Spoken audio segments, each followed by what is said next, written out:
Welcome to Oh So Kind. Honestly, I don't know how people are able to do multiple flips in one video because I really struggled with the one real flip I actually did. But I'm getting ahead of myself. What triggered this video was the fact that I have too much stuff. So my goal for March was to have less stuff, but I still found myself extremely bored with my wardrobe and wanting it to change a little. That's how I ended up watching hours upon hours of thrift flip videos on YouTube. So what I'm learning is that a lot of people are pissed off about crop top thrift flips, so I guess I'm not gonna do any of those.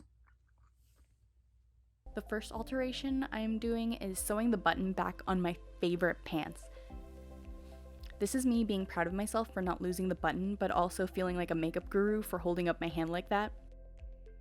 I followed this tutorial by eHow Arts and Crafts on sewing the buttons back on men's dress pants, but honestly I'm not really sure how it wouldn't work for non-men's pants. Here I am modeling my pants. The next alteration is fixing this gash I got in this dress from falling off a ladder.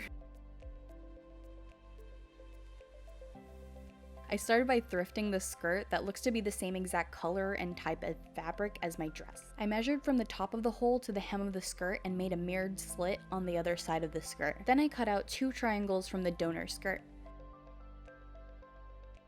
I pinned the triangles to the skirt right sides together and sewed them in place. I later overcast stitched these to keep them from fraying.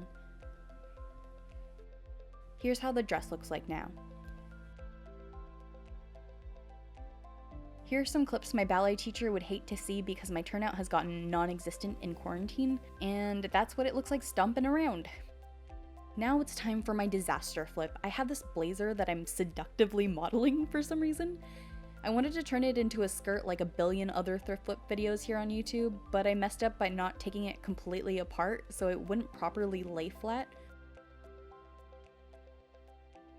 Also, the lining was torn up when I thrifted it and I thought I could do some visible mending. Actually, I think they turned out pretty good.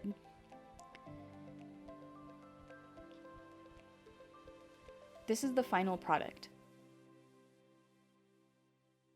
I use these gorgeous gold-colored buttons I found at a flea market.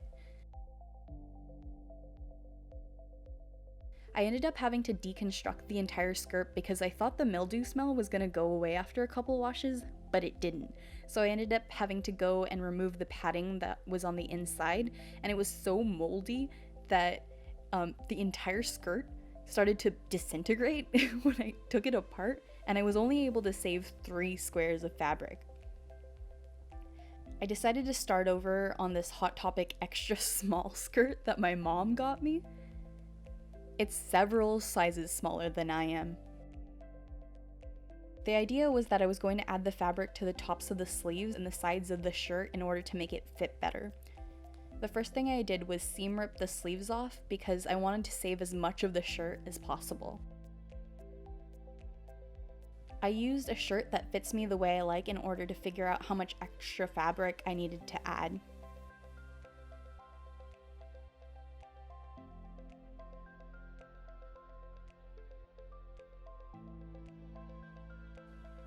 Then I used the curve of the sleeve as a template for the fabric extension.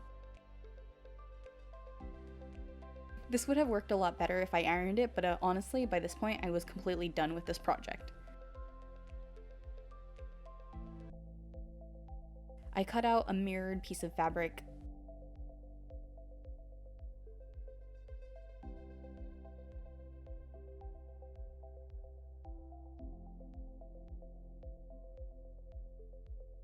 I French seamed the pieces in place because that blazer fabric frayed like all hell and I didn't want that to be on the inside of the shirt. It would have driven me crazy.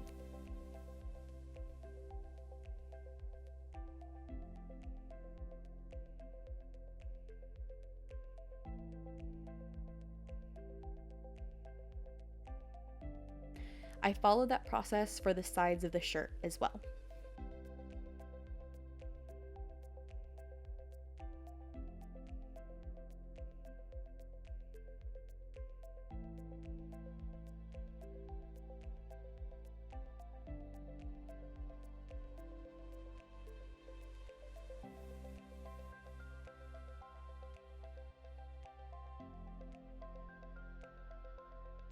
Lastly, I sewed in the sleeves.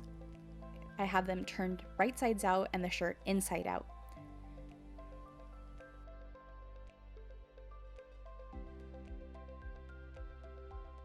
And here's how the shirt turned out.